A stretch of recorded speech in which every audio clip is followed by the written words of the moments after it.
কাল সন্ধ্যা ৬টায় ত্রয়োদশ জাতীয় নির্বাচনের তফসিল ঘোষণা। জাতির উদ্দেশ্যে ভাষণে ভোটের তারিখ সহ বিস্তারিত জানাবেন প্রধান নির্বাচন কমিশনার এএমএম নাসির উদ্দিন। দর্শক, এ বিষয়ে আরও জানাতে রাজধানী আগারগাঁও নির্বাচন ভবন থেকে আমাদের সাথে যুক্ত হচ্ছেন সহকর্মী জাকারিয়া খান। সরাসরি চলে যাচ্ছি তার কাছে। জাকারিয়া, জানাবেন নির্বাচনের তফসিল ঘোষণা সহ নির্বাচন আয়োজনের ব্যাপারে ইসি সচিব কিছু জানিয়েছেন কিনা?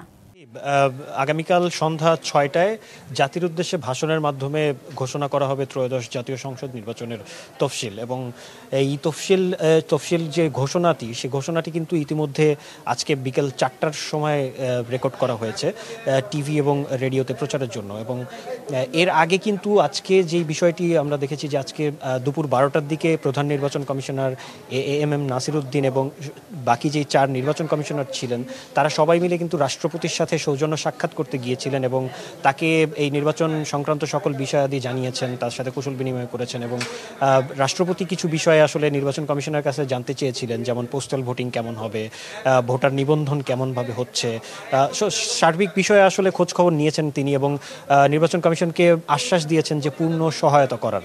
তার পরপরই নির্বাচন কমিশনার আবার নির্বাচন ভবনে আসেন এবং তারপরে তাদের একটি মিটিং হয়, অভ্যন্তরীণ মিটিং।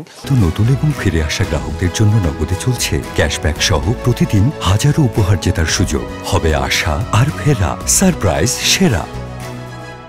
তার পরপরই আসলে কিন্তু জানানো হয়, ইসি সচিব আক্তার আহমেদ তিনি আমাদেরকে জানান যে কালকে সন্ধ্যা ৬টায় এই ভাষণটি প্রচার করা হবে। এবং এর মধ্যে কিন্তু কিছু প্রশ্ন করা হয়েছিল তাকে, ইসি সচিবকে, যেমন এই আসন পুনর্বিন্যাসের যে বিষয়গুলো।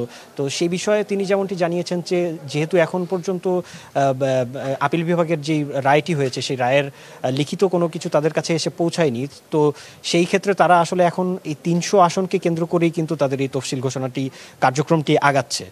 কালকে রায় হাতে পেলে হয়তো তারা পরবর্তী সিদ্ধান্ত জানাবেন।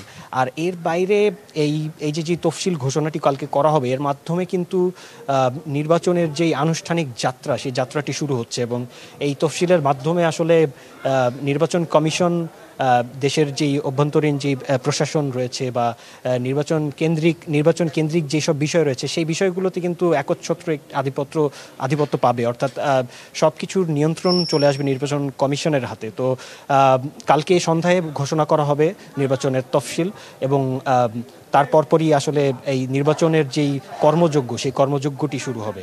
তো সাথী, আমার কাছে নির্বাচন কমিশন ভবন থেকে এতটুকুই ছিল সর্বশেষ। সাথী, অসংখ্য ধন্যবাদ।